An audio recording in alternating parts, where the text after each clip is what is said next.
What's going on, button pushers? So I finally got my hands on the top selling Canon C70, and let me just say that it does take a little bit of getting used to, but I already really love the camera.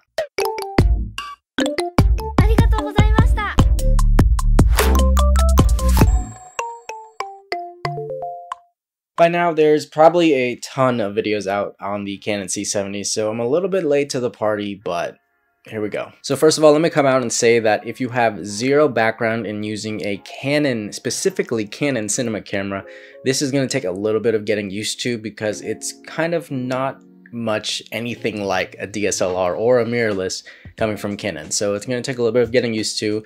And if you're coming from that background, sort of like me, because honestly, I haven't really practice much on Canon cinema cameras, it takes like maybe an hour to an hour and a half to kind of get comfortable and really used to getting the menus and whatnot.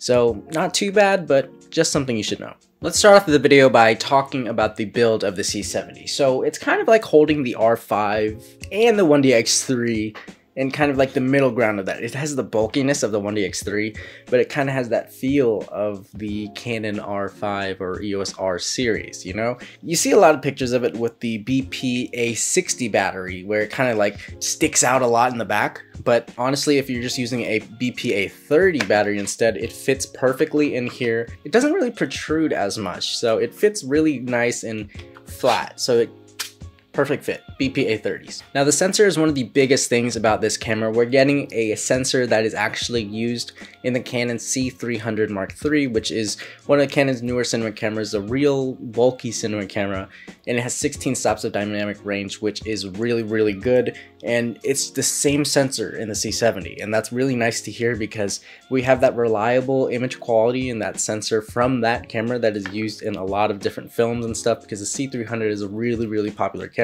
And to know that we have that same sensor in this nice compact little body, really nice to know. So with 16 stops of dynamic range in C-Log 2, you can really push the low light quality of this camera. And that's really nice to have because a lot of times, especially on the 1DX3 and whatnot, the low light is usually an issue. We're gonna see how this holds up. As far as buttons go, we have 12 customizable buttons on the body itself.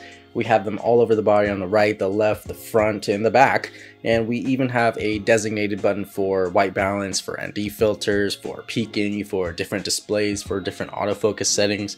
We have all those dedicated buttons that are still customizable, as long as lots of wheels and a little tiny joystick. And we even have a fat record button, this fat, beautiful red record button that requires a really hard press so you don't accidentally hit the button and start recording and then mess up your whole recording sequence, because that has happened to me before and it really messed up some shots. We also get this really nice articulating screen that we get on all the R cameras, on the 70D, on the 90D, and all those cameras. It articulates the same exact way, and it's really nice to have, especially if you're going like a super high angle, you can tilt the screen so you can see it, or a super low angle and you can tilt the screen up so you can see it. There's a lot of ways you can use it, and the articulating screen has actually really helped me on a lot of shoots, even when I'm running it on the Ronin S2 or, you know, just handheld. It really helps a ton when you're trying to get difficult angles, and it's really nice to have. When I was shooting on the 1DX3, it was one of those things that I really wish I had, but I didn't. Now the C70 just gives me that. We're also getting a full-size HDMI and then mini XLR ports for the audio, and 2 dual SD card slots. And when I first heard that we're gonna get SD card slots, I thought 2 things. One, man, I don't know what this footage is going to be like if an SD card can keep up, because if you know anything about memory cards, SD cards are probably one of the slowest before micro SD cards. So if the data rates, you know, are able to record to SD cards, is it really that high quality? And the second thought I had was, this is pretty affordable, so maybe we can go with this and see how it goes, because SD cards are very, very cheap compared to the alternatives like CF Express cards. And let me tell you, I get about 2.5 hours of recording in 4K at 60 frames per second in C-Log 2 on the C70 with a 256GB card, while I get about an hour and 15 minutes on the Komodo at 512GB at Red Raw in 6K 24 frames per second. Now comparing this to the Komodo, I wouldn't say it's necessarily better. It does offer so much more on body, like you're able to just, everything, it's provided for you. There's a button for everything.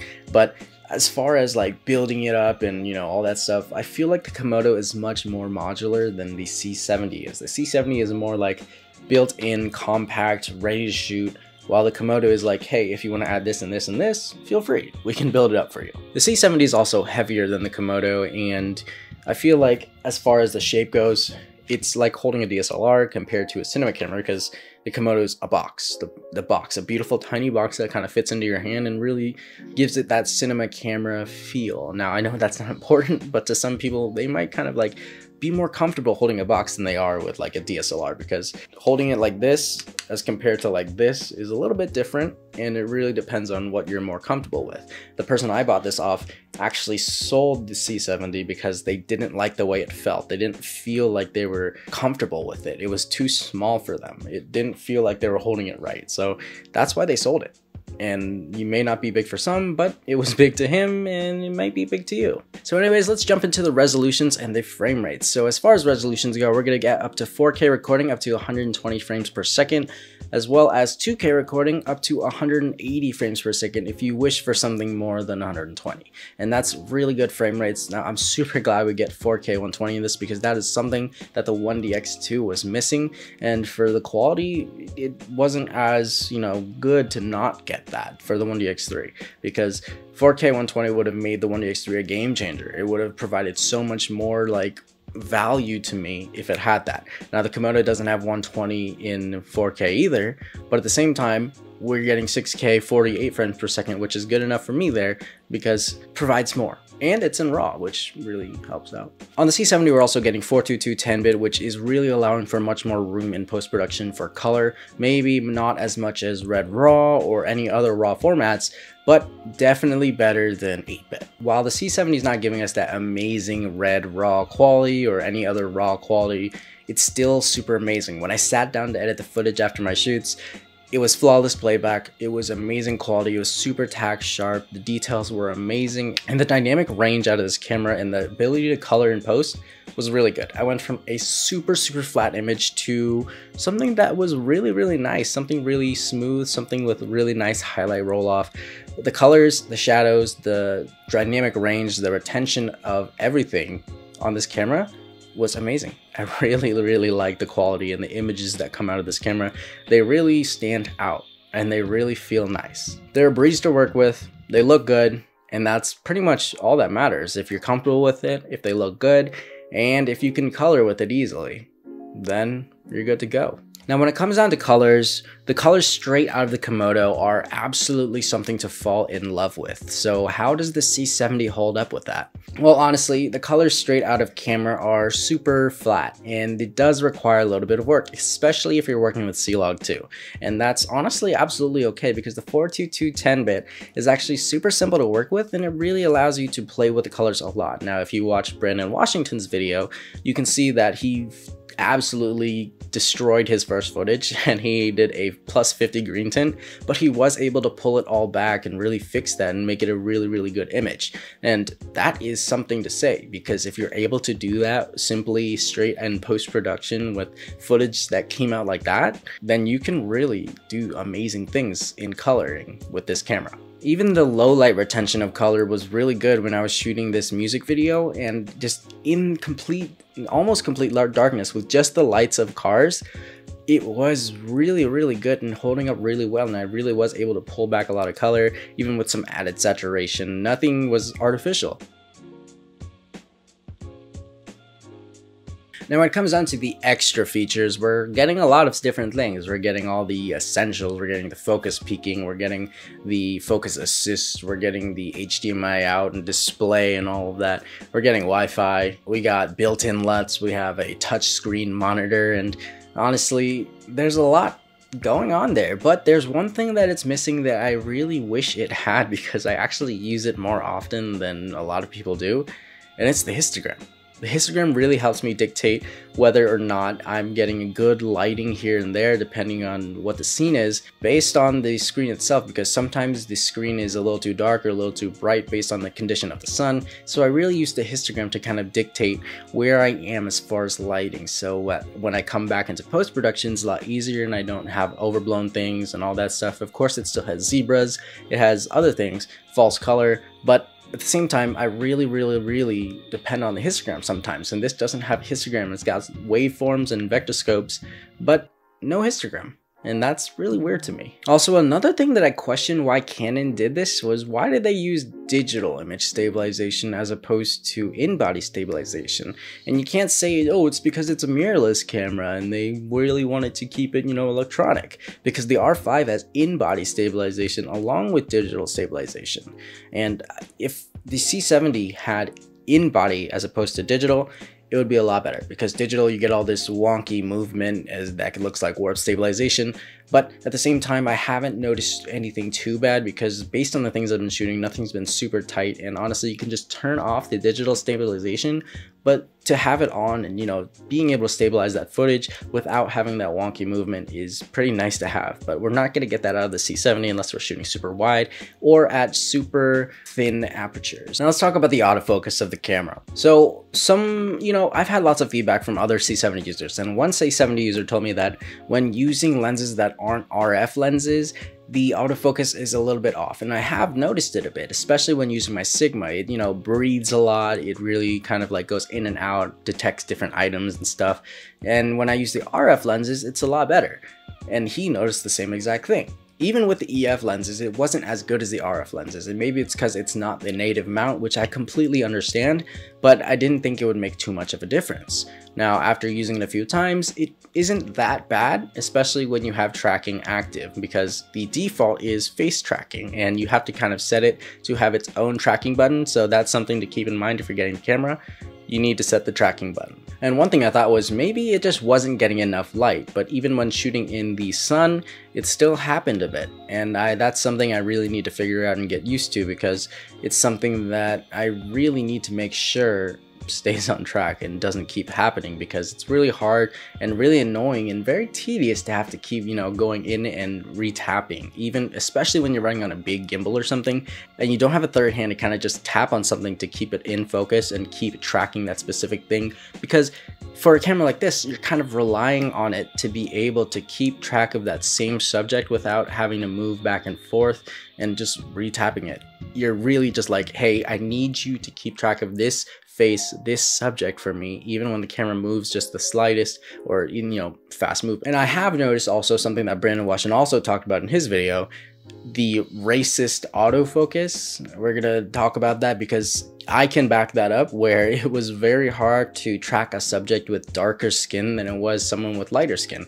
And I think it has something to do with, because I think the autofocus is a little bit of phase detection, so it kind of detects like different colors, different contrasting stuff. So when something blends in with the background, so that was something I noticed, and it is something to think about when you're shooting, because you know the demographics that you're shooting and exactly what goes on. So that might be a problem for you, and you might not be able to rely on this autofocus for that if that keeps happening. And it's also something because this camera does not have eye autofocus, and eye autofocus really helps in situations when the subject and the background might not have as contrasting tones. So eye autofocus was there to save it, but we're not getting that in this camera. So in my honest opinion, I don't think that the autofocus on this camera is made for sporadic movements like it is on the R5 or the 1DX3, because I do notice that those movements really kept up with the autofocus, and the autofocus was able to stay on track when I was using the R5 or the 1DX3 in my music videos with sporadic movements. But the C70 kind of goes in and out a lot, and I have to continuously keep tapping the camera to keep the subject in focus. And that does get tedious. It does have really good face tracking, but opposed from the face tracking, the tracking isn't all that great, especially with those fast-paced movements. Here's some extra things to note. The Metabone Speed Booster does not work on the C70. You're gonna have to go with Canon brand. I tried using the Metabone C70 and it kept doing this weird thing, and it just wouldn't work with the lens. So Metabone Speed Booster does not work on the Canon C70. And as far as battery life goes, on the BP-A30s, you're gonna get 3 hours of battery life, or as everybody says, and I can get just around as much. And on the BP-A60, you're gonna get 6 hours. So with a few batteries, you can pretty much get through an entire day of shooting, and you should be good to go.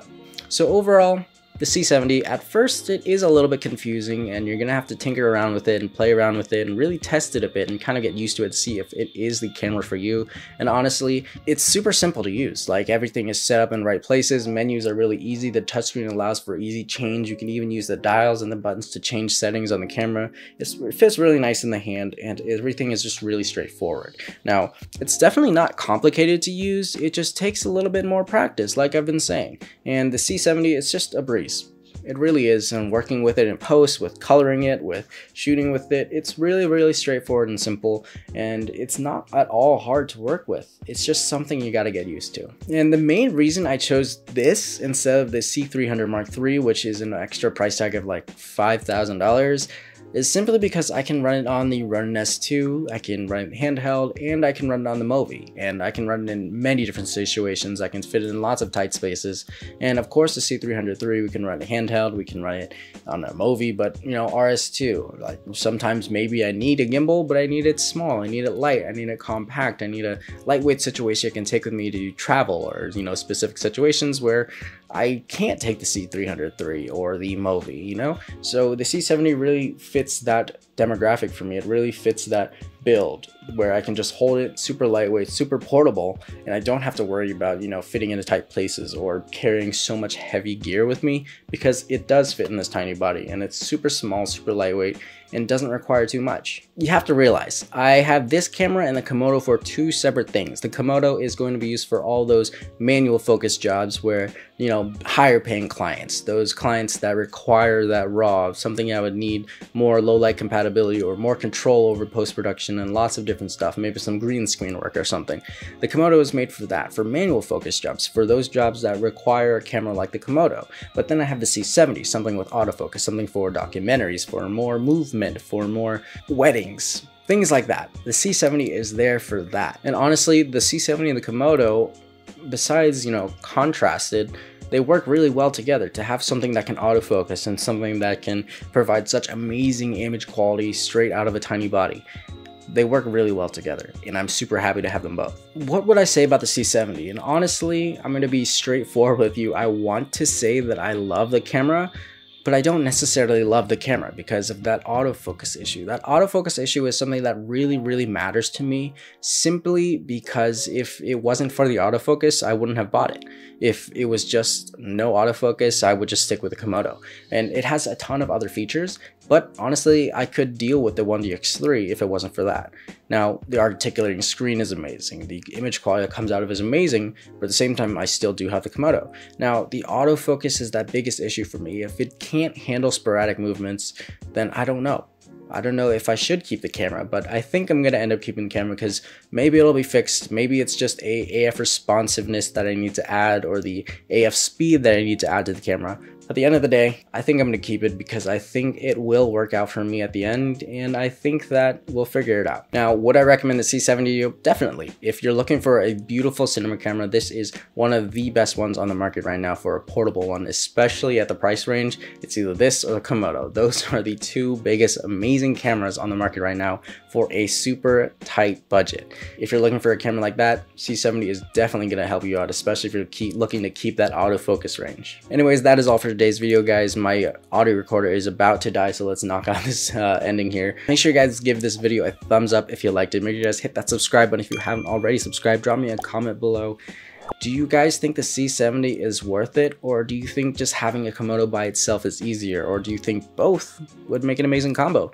Let me know in the comments, and I will see you guys in the next video, guys. Keep pushing buttons and have an amazing day. Peace.